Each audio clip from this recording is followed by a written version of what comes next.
सीधे मंदसौर लिए चलते हैं, जहां सीएम डॉक्टर मोहन यादव सभा को संबोधित कर रहे हैं। एकमात्र जिला जहां हमेशा जनता ने भाजपा को, जनसंघ को आशीर्वाद दिया। मैं दोनों हाथ जोड़ के पूरी जनता को आपके माध्यम से प्रणाम करता हूं। यह पराक्रम पुरुषार्थ की नगरी, यह उदात्त विचार के साथ राष्ट्रवादी भाव को लेकर चलने वाली नगरी, जिसके जीवन में हर नगर का अपना एक भाग्य होता है। जैसे उज्जैन से सम्राट विक्रमादित्य ने शकों को परास्त किया, ऐसे हुणों को परास्त करने के लिए दुनिया में जिस नगरी ने मान बढ़ाया, सम्मान बढ़ाया, ये भगवान पशुपतिनाथ की नगरी मंदसौर के वीरों ने दुनिया में वो पराक्रम पुरुषार्थ लहराया। और ये चूंकि निर्वाचन की बेला में हमें है, तो निर्वाचन की बेला में हम अपना चुनाव अपने लिए नहीं लड़ रहे, हम चुनाव लड़ रहे हैं अपने प्रदेश के लिए, देश के लिए, विकास के लिए। और उस सबसे बड़ा हमारा उद्देश्य सनातन धर्म की जय जयकार करने के लिए, दुनिया में सनातन धर्म की जय जयकार करने का मौका अगर किसी के हाथ में आया है तो ये इस चुनाव के माध्यम से हो रहा है। दिखने के लिए हमारे लिए भाजपा के प्रत्याशी सुधीर गुप्ता जी हो सकते हैं, लेकिन ये सुधीर गुप्ता जी का चुनाव नहीं है, ये भाजपा का भी चुनाव नहीं है। ये चुनाव नरेंद्र मोदी का और हमारे अपने देश के भाग्य का। जोरदार ताली बजाओ इस नाते से।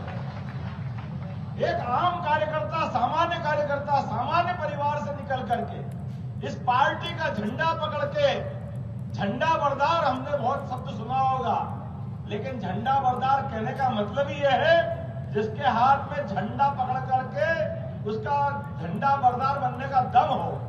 हमको इस बात की खुशी है, भारत माता का वो चित्र देखते हैं अपन हजारों साल से, जिसके आधार पर हमारे चित्र में क्या दिखता है, तीन तरफ से चरण पखाड़ती हुई भारत माता को समुद्र की लहरें और मुकुटमणि के रूप में कश्मीर ऊपर और भगवा झंडा भारत माता के हाथ में और माता के पीछे शेर की सवारी।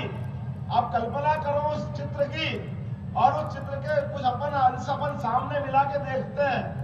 मैं जब मनमोहन सिंह की सरकार थी, कांग्रेस की सरकार थी, तब लगता था कि ये चित्र का तालमेल कैसे बैठता है, लेकिन मुझे इस बात का खुशी है, अब हमको लगता है कि भारत माता के पीछे जो शेर की सवारी, वो प्रधानमंत्री की सवारी है, नरेंद्र मोदी के रूप में हमारे देश में सक्षम शिव नेतृत्व हमारे सामने है, जिसने एक बार नहीं दो बार हमारे सबसे बड़े दुश्मन पाकिस्तान को अगर मुंह की खाने के लिए मजबूर किया और पूरे देश का दुनिया में संदेश दिया है कि आतंकवादियों से निपटने के लिए, सीमाओं की रक्षा करने के लिए कुछ नहीं चाहिए, केवल कलेजा चाहिए 56 इंच का सीने वाला, जो भाजपा के माध्यम से देश ने दिया। जोरदार ताली बजाओ अपने नरेंद्र मोदी जी को। और अब हम नहीं कह रहे उनके लिए, खुद पाकिस्तान के पूर्व प्रधानमंत्री, कई सारे पाकिस्तान के नेता कहते हैं कि काश पाकिस्तान के पास भी नरेंद्र मोदी जैसा नेता होना चाहिए। ये हमारे लिए गर्व की बात है, ये गौरव की बात है। और एक और तरफ अपने इस देश में चारों तरफ से वातावरण देखो, वर्षों तक कांग्रेस ने लड़ाया कि हिंदू मुसलमानों को अपने खिलाफ वोट बैंक के लिए, भगवान राम के मामले में हमेशा डराते रहिए।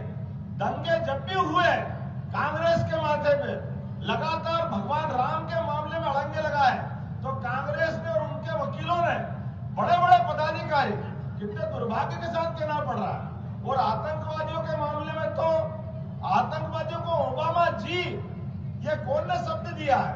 ये शब्द दिया कांग्रेस और कांग्रेस के नेताओं ने। हिंदू आतंकवादी, उनकी हिम्मत नहीं पड़ी। मुझे इस बात के कहने में बड़ा दुख होता है कि अपने मुस्लिम भाई बहनों के जो उनका अच्छा स्वरूप है, उसको तो सामने नहीं लाए कभी भी। रसखान की जय जयकार करते, जिनने भगवान के साथ इस भारत माता की जय जयकार करी, कबीरदास जी की जय जयकार, वो याद इनको नहीं आई। इनने जान करते हिंदू मुसलमान किया।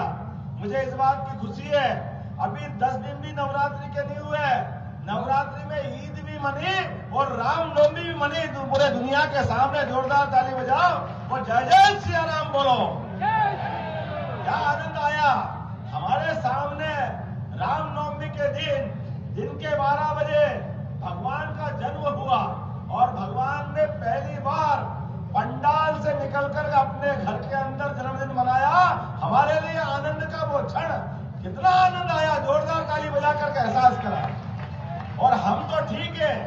इस लौकिक दुनिया में सूर्यमंडल के माध्यम से भगवान सूर्य नारायण ने भी 12 बजे अपनी किरणें बिखरा करके सनातन धर्म की संस्कृति का जय जयकार करके नजारा दिया अद्भुत रूप से, दिन में सूर्य तिलक करके। ये अवसर पहले भी आ सकता था, लेकिन कांग्रेस ने हमेशा हमारे बीच में से हर जगह हिंदुओं को अपमानित करने का मौका कोई नहीं खोया। एक जगह हो, 2 जगह हो, गाय माता का मामला हो। मुझे इस बात की खुशी है, हमारी सरकार ने निर्णय किया है कि हमारी गौरक्षा का काम अगर करेंगे तो सबसे पहले सरकार के माध्यम से होगा कि गौशालाओं की राशि भी बढ़ा करके हमने डबल कर दी, पहले की तुलना में 100% राशियां बढ़ाई। अरे गाय, गीता, गंगा, इनसे तो हमारी पहचान दुनिया में है। कितना अच्छा लगता है कि हमारे प्रधानमंत्री अमेरिका के राष्ट्रपति आते हैं, इंग्लैंड के राष्ट्रपति आते हैं, तो हमारे जो अच्छे से अच्छा हो, मेहमान कोई घर में आते तो उनका स्वागत कैसे करते हैं? जो आपके पास अच्छे से अच्छा वो देना चाहिए स्मृति के रूप में। अब हमारे बीच में एक गौरवशाली क्षण आया है, क्योंकि आपके पीछे वोट देने के लिए वो ताकत लगती है, जिस ताकत के बलबूते पर नरेंद्र मोदी जी अपनी पवित्र गीता राष्ट्रपति के हाथ में देते हैं, अमेरिका के राष्ट्रपति की। ये हमारी सबसे बड़ी धरोहर है, ये गीता जी है, ये कर्मवार की शिक्षा देती है, ये जीवन में सदैव मानव जन्म को सिद्ध करने का ज्ञान देती है। अब इसमें कोई बहुत बड़ी बात थी क्या? लेकिन ये कांग्रेस वाले क्यों नहीं कर पाए?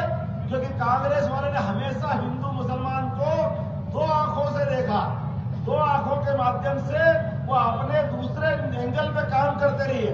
ये पाप भी उनके माथे है। जब तो जनसंघ भी नहीं था, जनता पार्टी भी नहीं थी, भारतीय जनता पार्टी जनसंघ का ही रूप है, लेकिन 47 में भी जो अंग्रेज नहीं कर पाए वो कांग्रेस ने किया। अंग्रेज जब देश छोड़ के गए तो पूरा देश एक था, लेकिन कांग्रेस ने देश में झंडा फहराया आजादी का, तो पाकिस्तान को एक दिन पहले अलग करा दिया। ये पाप कांग्रेस के माथे है, कोई बात से मना नहीं कर सकता। ये हमारे से इस ढंग की बात करते हैं कि जैसे आप अंदाज लगा लो, कल परसों वापस आपने राहुल गांधी का बयान पढ़ा होगा, जो उन्होंने केरल में बोला, केवल वोट की खातिर। उन्होंने कहा इस देश की संस्कृति बहुलतावादी संस्कृति। अरे भैया, ये कौन सी बात ला रहा हूं? ये वही बात है जिस बात के आधार पे एक तमिलनाडु के नेता ने कहा था कि सनातन धर्म की संस्कृति मलेरिया के मच्छर के समान है, ये डेंगू के मच्छर के समान है। ये भाषा और राहुल की भाषा में कोई अंतर नहीं, ये हमारी संस्कृति को अपमानित करने की भाषा है। जिनने कहा कई देश भारत के अंदर है, अब बताओ कई देश भारत के अंदर है? अरे एक भारत जो अंग्रेज छोड़ के गए, उसके भी 2 करने का पाप तुम्हारे माथे है। और अभी भी तुम्हारे दिमाग में ये कीड़ा कुलबुला रहा है कि इस देश में कई देश अंदर है। ये भाषा कभी भारत के लोग माफ नहीं करेंगे। और आज के इस अवसर पर जब हमारा फार्म डल चुका है, हमारा मैदान में ये कमल का फूल नहीं जा रहा, ये सनातन संस्कृति जा रही है, और भारत की जय जयकार करने वाले वीर सिपाही जा रहे हैं। ये निकल पड़े मैदान में। कल पहले चरण का चुनाव हो चुका है, उस चरण के चुनाव ने बता दिया है कांग्रेस के आते पते लगने वाले नहीं है, कांग्रेस कहां जाएगी मालूम पड़ने वाला नहीं है। पिछली बार के चुनाव को याद कर लो, जब हमारे नेताओं ने आपको कहा था कि राहुल, आप और आपकी पार्टी के लोगों को कीमत चुकाना पड़ेगी, तो आप यूपी से भाग के केरल में अटके थे, अभी केरल में बचे हो। इस चुनाव को, ये चुनाव का रिजल्ट बताएगा, आप पूरी कांग्रेस को अरब सागर में डुबा के ही आओगे, कोई बचने वाला नहीं है अरब सागर के बाहर। या आपके कर्म है, आपकी लाइन है, आपका रास्ता है, क्योंकि आपने भारत के अंदर भारत की बात कही नहीं है। आपके चश्मे में हमेशा भारत को तोड़ने की बातें दिखाई देती है। मुझे इस बात की प्रसन्नता है कार्यकर्ता मित्रों, हम और आप अभी विजय रथ के रूप में कायदे से तो रोड शो निकालेंगे, लेकिन अपना दिमाग भी मुकाम पे रखना है। एक एक वोट अपना भाजपा के पक्ष में डलवाना है, तब तक जब तक कि चुनाव पूरा नहीं हो जाए। आज तो फॉर्म भरा है, सच्चे अर्थों में चुनाव आज से चालू हुआ है। मंदसौर, नीमच, सारा क्षेत्र चैतन्य रखना। दुश्मन बहुत चालाक है, झूठी सुच्ची कितने प्रकार की कहानी बनाएगा। अरे ये तो वो नालायक लोग हैं जिन्होंने हमारे अपने गांधी सागर बांध को तो बनाया, लेकिन गांधी सागर में भरा हुआ चंबल माता का पानी हमारे खेत तक नहीं लाने दिया। कभी भी लाने का मौका अगर किसी ने दिया तो भाजपा की सरकार ने दिया है। हम अपने लिए, अपने परिवार के लिए, किसान के लिए, आसपास के सभी ग्रामीण वासियों के लिए, सबका भला करने के लिए भाजपा में आए हैं। इसलिए अपने स्थान पे खड़े हो जाओ और एक एक वोट के लिए संकल्प करें कि आखिरी तक अपन इस रैली में भी रहेंगे और चुनाव जब तक नहीं, जब तक शांति से नहीं बैठेंगे।